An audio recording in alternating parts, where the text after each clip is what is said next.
ಮುಂದುವರಿಸಿಕೊಂಡು ಒಂದು ಎಂಟರ್ಪ್ರಿನರ್ ಆಗಿ ಬೆಳೆಯುವುದು ಮತ್ತೆ ಆ ಬೆಳೆದ ಸಂಸ್ಥೆಯನ್ನು ನೆನಪಿಟ್ಟುಕೊಳ್ಳುವಂಥದ್ದು ಅದು ಬಹಳ ಮುಖ್ಯ. ನಡೆದು ಬಂದ ದಾರಿ. ಈಗ ನಮ್ಮ ಟೀಮ್ ಅಲ್ಲಿ 30 ಜನ ಇದ್ರು.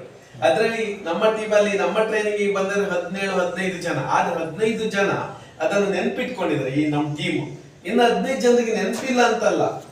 ಸೊ ತುಂಬಾ ಕಾರಣಗಳನ್ನು ಹೇಳಿದ್ದಾರೆ. ಯಾರು ಕಾರಣಗಳನ್ನು ಕೊಡ್ತಾರೆ ಅವರು ಜಾಸ್ತಿ ಟೈಮ್ ಡೆವಲಪ್ಮೆಂಟ್ ಆಗ್ಲಿಕ್ಕೆ ಆಗುದಿಲ್ಲ. ಕಾರಣಗಳನ್ನು ಕಟ್ ಮಾಡ್ತಾ ಬರ್ತೇವೆ. ಉದಾಹರಣೆಗೆ ಮಹಿಳೆಯರಿಗೆ ಜಾಸ್ತಿ ಒತ್ತಡ ಇದೆ. ಹಾಗೆ ನೋಡ್ಲಿಕ್ಕೆ ಹೋದ್ರೆ ನಾವ್ ಇಲ್ಲೆಲ್ಲ ನೋಡ್ಬೋದು. ಈಗ ನಾವಿಬ್ಬರು ಪುರುಷ ಇರ್ಬೋದು. ಹಾಗೆ ನೋಡ್ಲಿಕ್ಕೆ ಹೋದ್ರೆ ಇಲ್ಲೆಲ್ಲರಿದ್ರೆ ಅವ್ರೆಲ್ಲರಿಗೂ ಬೇಜಾನ್ ಕಮಿಟ್ಮೆಂಟ್ ಇರ್ಬೋದು, ಬೇಜಾನ್ ಒತ್ತಡ ಇರ್ಬೋದು. ಆದ್ರೆ ಒಂದು ಡೆಡಿಕೇಶನ್ ಇದೆ, ನಾನು ಇದನ್ನ ಮಾಡ್ಬೇಕು. ಇನ್ನೊಂದು ಹೇಳಿದೆ ನಾನು, ಈ ಟ್ರೈನಿಂಗ್ ಸೆಂಟರ್ ಇಲ್ಲಿ 6-7 ವರ್ಷ ಆಯ್ತು, ಒಟ್ಟು 12 ವರ್ಷ ಆಯ್ತು ಅಂತ ಮೇಡಮ್ ಹೇಳಿದ್ರು. ಫಸ್ಟ್ ಮೇಡಮ್ PMEGP ಮಾಡುವಾಗಲೇ ನಂಗೆ ಮೇಡಮ್ ಬಗ್ಗೆ ನಂಗೆ ಗೊತ್ತಿದೆ. PMEGP ಲೋನ್ 5 ಲಕ್ಷ ಮಾಡಿದ್ರೆ ಎಷ್ಟು ಕಷ್ಟ ಆಗ್ತದೆ 7 ವರ್ಷ.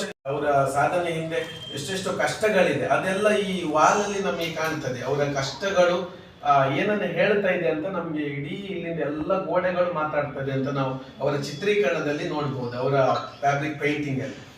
ಫಸ್ಟ್ ಆಫ್ ಆಲ್ ಇಲ್ಲಿ ನವ್ಯ ಮೇಡಮ್ ಮತ್ತೆ ಅವರ ಎಂಟೈರ್ ಸ್ಟೂಡೆಂಟ್ ಯಾರು ಎಲ್ಲ ಇದ್ದಾರೆ ಅವರದ್ದು ಗುಣ ನಾವು ನೋಡಿ. ಬೇಕಿದ್ರೆ ಎಂಟ್ರೆನ್ಸ್ ಅಲ್ಲಿ ನಾವು ಬರ್ತಾ ಅವ್ರು ನಮ್ಮನ್ನು ವೆಲ್ಕಮ್ ಮಾಡಿದ ರೀತಿ ಏನಿದೆ ಅದು ನಾವು ಯಾಕೆ ನಾನು ಹೇಳ್ತೀನಿ ಅಂದ್ರೆ, ನಾವು ತುಂಬಾ ಟ್ರೈನಿಂಗ್ ಅನ್ನು ನೋಡ್ತೇವೆ. ಒಂದು ಟ್ರೈನಿಂಗ್ ಸೆಂಟರ್ ಹೋದಾಗ ಅಲ್ಲಿನ ಅಟ್ಮಾಸ್ಫಿಯರ್, ಗಿರೀಶ್ ಸರ್ ಬಗ್ಗೆ ಸಾಧನಾ ಮೇಡಮ್ ನನ್ನ ಹತ್ರ ಹೇಳ್ತಾ ಇರ್ತಾರೆ, ನನ್ಗೆ ಇಷ್ಟೆಲ್ಲ ಮಾಡ್ಬೇಕಾದ್ರೆ ಸಪೋರ್ಟ್ ತುಂಬಾ ಕೊಡ್ತಾರೆ. ಒಂದು ಯಶಸ್ವಿ ಮಹಿಳೆ ಹಿಂದೆ ಒಬ್ಬ ಪುರುಷ ಇರ್ತಾನೆ ಅಂತ. Every successful man there is a women. ಪರಿಚಯ ಇಲ್ಲದಿರುವುದ್ರಿಂದ, ಯಾಕಂದ್ರೆ ಅವರಲ್ಲೂ ಬೇರೆ ಬೇರೆ ಟ್ಯಾಲೆಂಟ್ ಇದೆ. ಅವರಿಬ್ಬರು ಬಂದಾಗ ಅಷ್ಟು ದೂರ ನಾವೀಗ ಜರ್ನಿ ಮಾಡಿ ಬಂದಾಗ ನಮ್ಗೆ ಬಸ್ಸಲ್ಲಿ ಗೊತ್ತಾಗ್ಲಿಲ್ಲ. 1.5-2 ಅವರ್ಸ್ ಅಲ್ಲಿ ನಾವು ಬಂದಿದ್ದೀವಿ.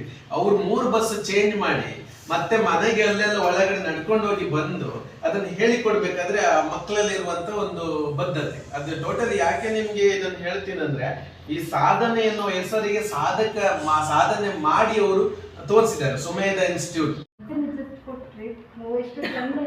ಖುಷಿ ಆಗ್ತದೆ. ಅದು ನಾನು ನೋಡಿದೆ ಒಂದ್ಸಲ ನಮ್ಮಲ್ಲಿ ಶಾಪ್ ಇದೆ, ಅಲ್ಲಿ ಹೂ ಪಟ್ಟಿದ್ದು ನಾನು ಕೇಳಿದ್ದಕ್ಕೆ ಎಷ್ಟು 1200 ಅಂತ ಹೇಳಿದ್ರು. ಖಾಲಿ ಮೀಟರ್ ಸ್ವಲ್ಪ ಕೆಲಸ ಮಾಡಲಿಕ್ಕೆ ನಂಗೆ ಇಷ್ಟ ಇಲ್ಲ. ಮತ್ತೆ ನಂಗೆ ಚಿಕ್ಕದಿಂದ ಫ್ಯಾಷನ್ ಡಿಸೈನಿಂಗ್ ಅಂದ್ರೆ ನಾನೇ ಸ್ಟಿಚ್ ಮಾಡಿದ ಡ್ರೆಸ್ ಹಾಕ್ಬೇಕು, ನಂಗೆ ಬೇರೆ ಯಾರು ಸ್ಟಿಚ್ ಮಾಡಿದ್ರು ಸಹ ಕರೆಕ್ಟ್ ಆಗಲ್ಲ. ಇಲ್ಲಿಂದ ಇಲ್ಲಿ ಇರ್ತಾರೆ ಅಂತ ನಾನೇ ಸ್ಟಿಚ್ ಮಾಡಿ ಡ್ರೆಸ್ ಹಾಕ್ಬೇಕಂತ ನಂಗೆ ಆಸೆ ಇತ್ತು. ಹಾಗೆ ನಾನು ಈ ಫ್ಯಾಷನ್ ಡಿಸೈನಿಂಗ್ ಒಂದು ಕೋರ್ಸ್ ಮಾಡ್ತೀನಿ. ಈಗ ನಾನು ನನ್ನದೇ ಓನ್ ಬಿಸ್ನೆಸ್ ಮಾಡ್ತಿದ್ದೇನೆ. ತುಂಬ ಕಸ್ಟಮರ್ಸ್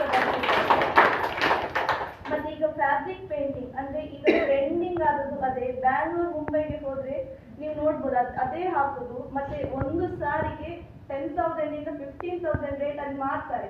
ಇಲ್ಲಿ ಮಾರಾಟ ಅಂದ್ರೆ ಇಲ್ಲಿ ಜನರಿಗೆ ಅಷ್ಟು ಗೊತ್ತಿಲ್ಲ. ಅಲ್ಲೆಲ್ಲ ಮಾಡರ್ನ್ ಅಂದ್ರೆ ಬ್ಯಾಂಗ್ಳೂರ್ ಮುಂಬೈ ಡೆಲ್ಲಿ ಅಲ್ಲೆಲ್ಲ ತುಂಬಾ ಟ್ರೆಂಡಿಂಗ್ ಅಲ್ಲಿದೆ. ಮತ್ತೆ ಫ್ಯಾಬ್ರಿಕ್ ಪೇಂಟಿಂಗ್ ಅಂದ್ರೆ ಒಂದು ಸಿಂಪಲ್ ಆದ ಕಾಟನ್ ಸಾರಿಯನ್ನು ಗ್ರ್ಯಾಂಡ್ ಲುಕ್ ಆಗಿ ಇದು ಮಾಡ್ತಾರೆ ಫ್ಯಾಬ್ರಿಕ್ ಪೇಂಟಿಂಗ್.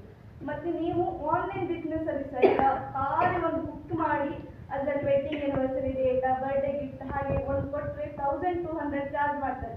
ಹಾಗೆ ನೀವು 30 ಮಾಡಿದ್ರೆ ಸಹ ನಿಮಗೆ ಮಂತ್ಲಿಗೆ 30,000 ಇನ್ಕಮ್ ಆಗ್ತದೆ. ಆದ್ರೆ ನಾವು ಬೇರೆಯವರ ಅಂಡರ್ ಕೆಲಸ ಮಾಡಿದ್ರೆ ಖಾಲಿ 15,000 ಮತ್ತೆ ಅದು PGಗೆ ಸಹ ಕೊಡ್ಬೇಕು. ಅದಕ್ಕಿಂತ ನಾವೇ ಬಿಸ್ನೆಸ್ ಮಾಡಿ ಒಳ್ಳೆಯದಲ್ಲ. ಮತ್ತೆ ಮ್ಯಾರೇಜ್ ಆದ್ಮೇಲೆ ಸಹ ನಮ್ಮದೇ ಓನ್ ಮಾಡ್ಬೋದು, ಬೇರೆಯವರ ಅಂಡರ್ ಕೆಲಸ ಮಾಡ್ಬೇಕಂತ ಸಹ ಇಲ್ಲ. ಹಾಗೆ ಮತ್ತೆ ಫ್ಯಾಬ್ರಿಕ್ ಪೇಂಟಿಂಗ್ ಅಷ್ಟೆಂತ ಬೇಕಂತಿಲ್ಲ, ಒಂದು ರಿಂಗ್ ಪೇಂಟಿಂಗ್ ಕಲಿತ್ರೆ ಸಾಕು. ನೀವೇ ಅದಕ್ಕೆ ತುಂಬಾ ಪೇಷನ್ಸ್ ಬೇಕು. ಪೇಷನ್ಸ್ ಇಂದ ಮಾಡಿದ್ರೆ ಮಾತ್ರ ಆಗುದು. ಮತ್ತೆ ನೀಟ್ನೆಸ್ ಸಹ ಬೇಕು ವರ್ಕ್ ಅಲ್ಲಿ. ಮತ್ತೆ ಸಾಧನ ಮ್ಯಾಮ್ ತುಂಬಾ ಸಪೋರ್ಟ್. ಅಂದ್ರೆ ನಾವು ಪೇಂಟಿಂಗ್ ಕ್ಲಾಸ್ ಬರ್ತಿರೋ ಮುಂಚೆ ಸುಮ್ಮನೆ ಮನೆಯಲ್ಲೆಲ್ಲ ನಮ್ಮದೇ ಕೆಲಸ ಎಲ್ಲ ಮಾಡ್ಕೊಂಡಿರ್ತಿದ್ದೆ. ಅದ್ರ ನಂತರ ನನಗೆ ಈ ರಾಘವೇಂದ್ರ ಸರ್ ಮಾತು ಕೇಳಿದ ನಂತರ ನಾನು ಏನೋ ಒಂದು ಮಾಡ್ಕ ಇಂಥ ಸಾಧನೆ ಅಂತ ಬರೀ ಗಂಡನ ದುಡ್ಮಿನ ಮಾಡ್ಕೊಂಡಿರ್ಬೇಕಾಗ ಅಂತ ನಂತರ ಪೇಂಟಿಂಗ್ ಕ್ಲಾಸ್ ಮತ್ತೆ ಹೋಲಿಕೆ ಅದೆಲ್ಲ ಮಾಡ್ತಾ ಇತ್ತು. ಈಗ ಇದನ್ನ ಕಂಡ್ರ ಮೇಲೆ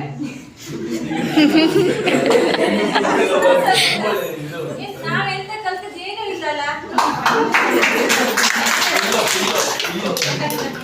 ಬರೀ ಒಂದು ಕಾಲಾಂಶ ಏನೋ ಕಲ್ತಿದ್ದೇನೋ.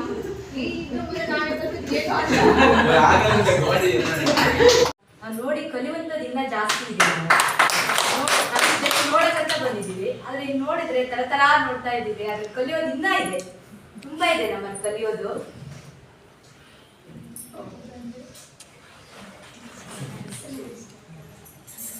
ನಾವು ಯಾವತ್ತೂ ಟೈಮ್ ಕೊಡಬೇಕು. ನಮ್ಗೆ ಕೆಲವರು ಕೇಳ್ತಾರೆ ಟೈಮ್ ಇರಲ್ಲ.